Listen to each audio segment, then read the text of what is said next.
Thanks so much, guys. Of course, I am sitting down with the victorious Fen from G2. Now, let's ride the wave here after a pretty fantastic game two. You guys snowballed incredibly well, but how did you get that ball rolling in the early game for your team? So first off, we got the first blood in bot lane. Even though we had like bad jumps for it, we knew that Freeze and Mando usually likes to go in this brush and invade the tri-bush to chunk the enemy AD or get a kill or something. So we got our first blood first off and 2 kills on Sivir.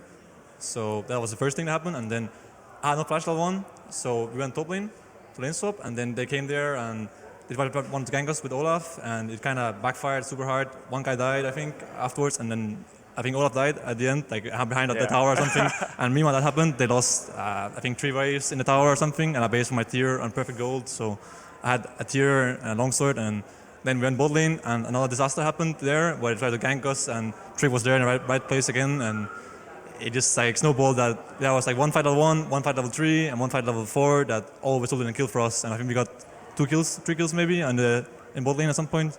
And every time there was a fight, they lost 3 waves, 4 waves in the towers. So it just adds up, levels. And yeah. Definitely a very dominant performance after that early game. You guys completely crushing it out, great score lines across the board. But I want to look back at game 1 briefly because that was really rough for you guys. And really what went wrong for you in game 1? I mean, I think we were playing some fine League of Legends in the first game. In the first 20 minutes, we had 2 Infernal Drakes, we had a small goal lead, and we were like scaling up slowly, and we were having the pressure in the game. And then there was this one Mountain Drake fight, the third Drake, where we wanted to just leave it the Drake because the Kaelin traps was in a good spot for them.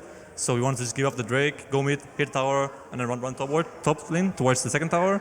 But we ended up getting caught by Bard, who did a good R and then Q combo, and then they just got 2 kills, took Nash, got 2 more towers in the towers, and we kind of were too far behind at this point to win. So I wouldn't say it was one play that lost that first game, but it kind of was one play that lost the first game for us. That we just made one mistake, lost 2 kills, Nasher 2 towers, and it kind of just Yeah, snowballs pretty quickly. Yeah, it goes out of hand really fast in this meta. Yeah. So it was It's a pretty intense game 1, of course. Good that you guys were able to bring it back in game 2, but I want to focus in on your top lane just a little bit as my final question here. Expect versus Kikis.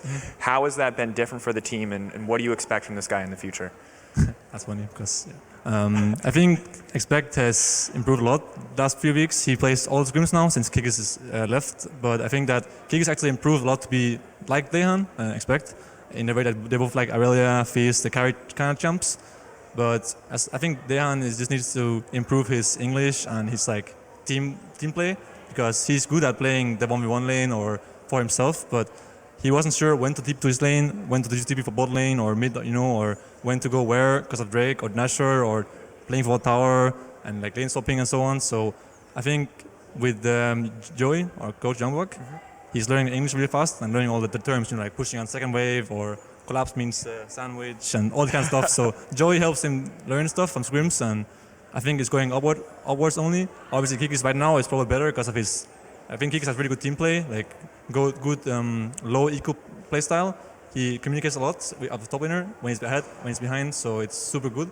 But I think Expect can be as good or better if his English and communication and team play improves. Yeah. So I think there's only uphill for us from here. Absolutely, and I'm excited to see how that develops. But congratulations again on your win. Very dominant game 2 to tie it out over H2K. But that's going to do it for us over here. And we're going to toss things over to a quick break before moving ahead. Or analyst